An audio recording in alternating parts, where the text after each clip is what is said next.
Okay, so today I wanted to share with you guys 9 lessons that I learned all about investing and money from reading this book called The Psychology of Money by Morgan Housel. The book is filled with short stories that explore the topics of money and investing, but perhaps from a perspective that you might not have thought about before. Now, this is the first of my 1 book a month reading goal for 2023, so if you do have any other good book suggestions, then be sure to leave them down in the comment section below. So let's kick things off with the first lesson, which is lesson 1, the role of luck and risk. When it comes to acquiring any degree of wealth, both luck and risk are 2 key elements that allow you to achieve it. Housel uses the example of Bill Gates, who just by sheer luck actually attended one of the only high schools that actually had a computer. In 1968, when Bill Gates actually attended Lakeside High School, there were 303 million high school age students at the time, only 300 of which actually attended the school. That of course led Bill Gates down the path to learning about computing and computer coding, and then before you know it, he founded Microsoft, and then just a handful of decades later,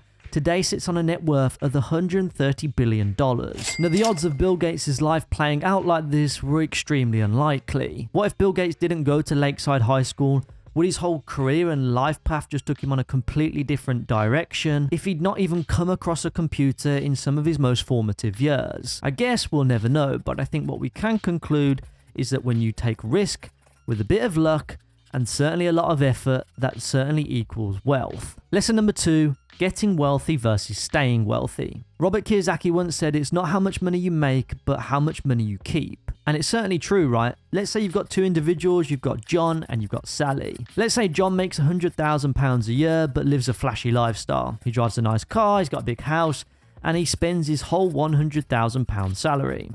At the end of the year, he simply ends up with nothing. Whereas let's say Sally, on the other hand, earns just £65,000 per year.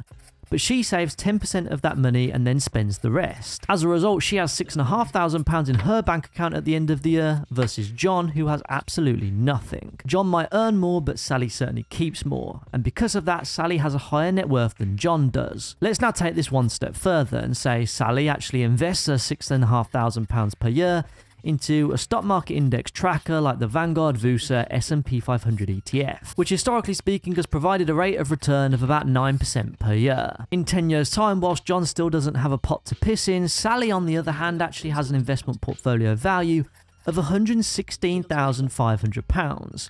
So income certainly doesn't equal wealth. Instead, saving diligently and investing wisely certainly does. Lesson number 3, the power of compounding. We've briefly touched upon this in lesson number 2, but we perhaps didn't go quite into the depths of the detail of the true power of compounding and what that can actually have on the growth of your money over time. Albert Einstein once said that compound interest is the 8th wonder of the world. He who understands it, earns it, and he who doesn't, pays it. And if there's one person who truly understands the power of compound interest over a long period of time, well, it's probably one of the richest people on the planet today, which is Warren Buffett. Many people know Warren Buffett for his investing knowledge and his investing skills.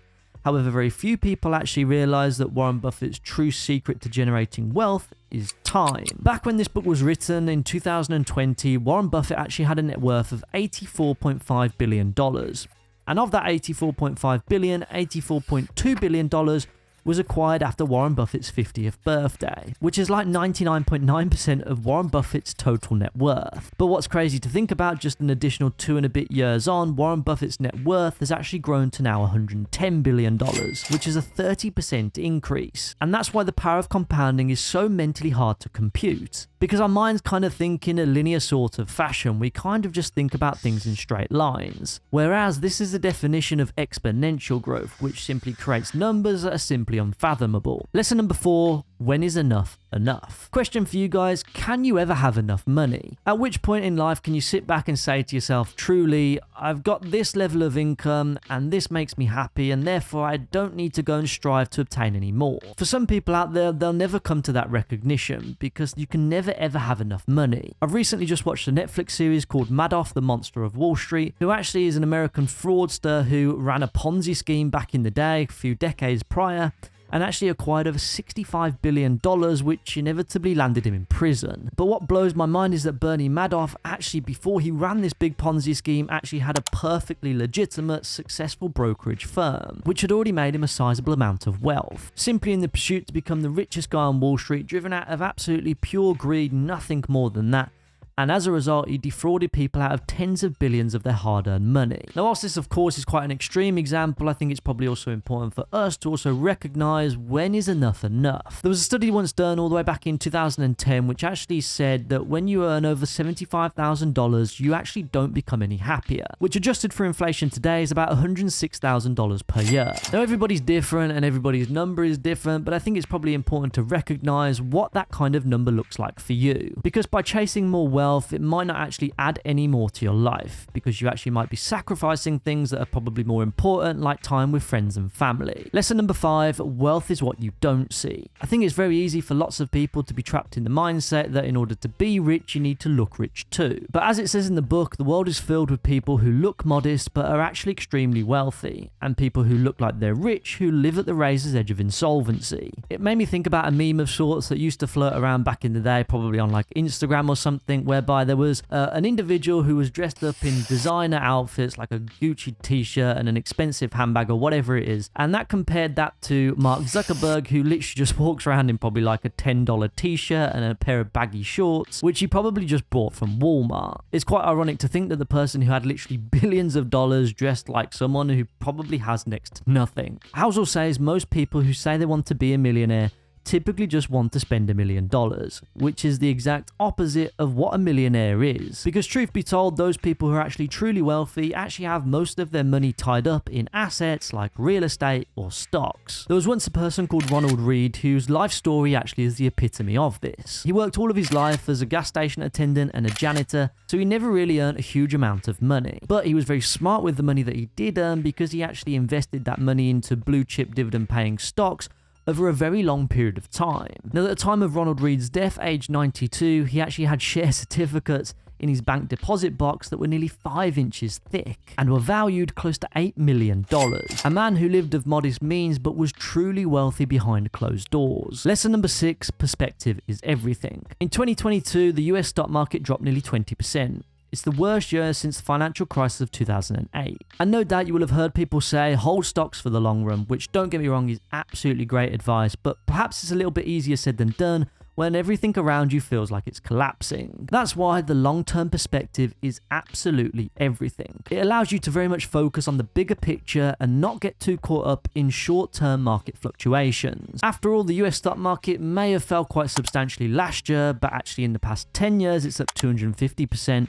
In the past 20 years, it's up 340%, and in the past 30 years, it's up 804%. So don't give up based on one poor year of stock market performance when the long-term outlook can actually provide you with a huge amount of wealth. After all, the longer that you hold your investments for, the probability of investment success actually rises substantially. Lesson number 7, learn from history but don't rely on it. It's a really interesting point and probably a little bit contradictory to the last, but nonetheless I think it's certainly one that I can personally learn from. When I'm doing my investing research for a YouTube video, or perhaps I'm doing a little bit more research about any given stock to build up an investment thesis, 9 times out of 10, the research that I'm looking at is always backwards looking. In essence, I always look back in time in order to try and help me somewhat predict the future. For example, with the stock market being in a bear market right now, my kind of logical brain kind of thinks, well, actually the average bear market is about 36% in declines, and the average length of a bear market is roughly about 9 or 10 months. Now, of course, whilst that's a good guide for kind of longer term historical averages, actually, as of right now, as of recording this video, the US stock market is actually only down 17%, and we're actually 13 months into this current bear market, which of course is absolutely nowhere near the statistical averages of the past. So whilst we can certainly learn from history and how markets perform and how individuals perform and behave during those adverse market conditions, which of course is certainly useful to understand, but it will never provide any kind of concrete certainties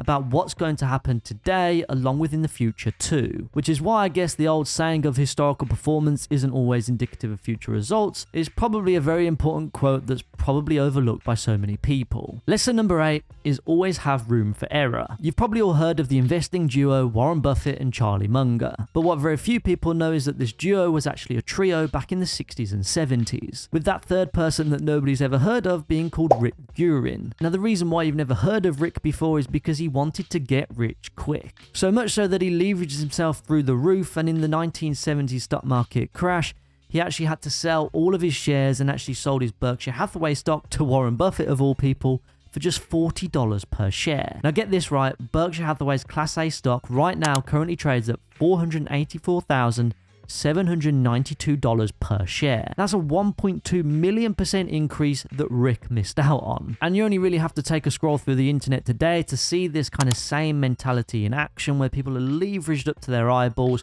in order to kind of generate higher investment returns. And to be honest, it's just a car crash waiting to happen. So I'll leave you with this one that Warren Buffett once said, which is, there is no reason to risk what you have and need for what you don't have and don't need. The final lesson, and lesson number 9, is don't listen to anyone. In the stock market, there are multiple different players, from hedge funds to day traders to retail investors. And from these subgroup of investors, you've got some who are thinking strategic and thinking for the long term and only looking at the long-term outlook.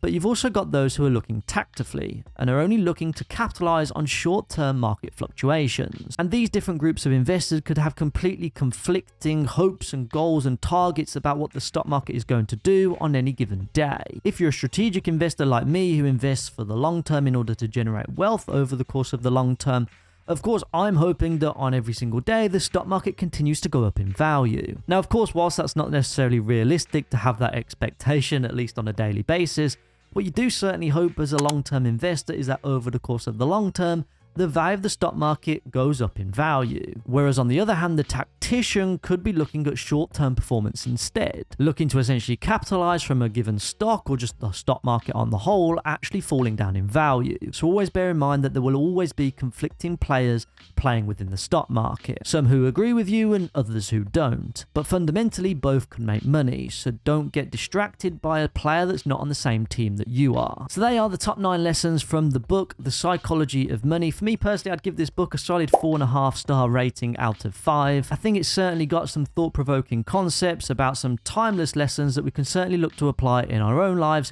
in order to generate a huge amount of wealth. Now, before you go, guys, if you did enjoy this video, be sure to drop a like on it, subscribe to the channel if you're new around here, and with that being said, I'll see you over in the next one.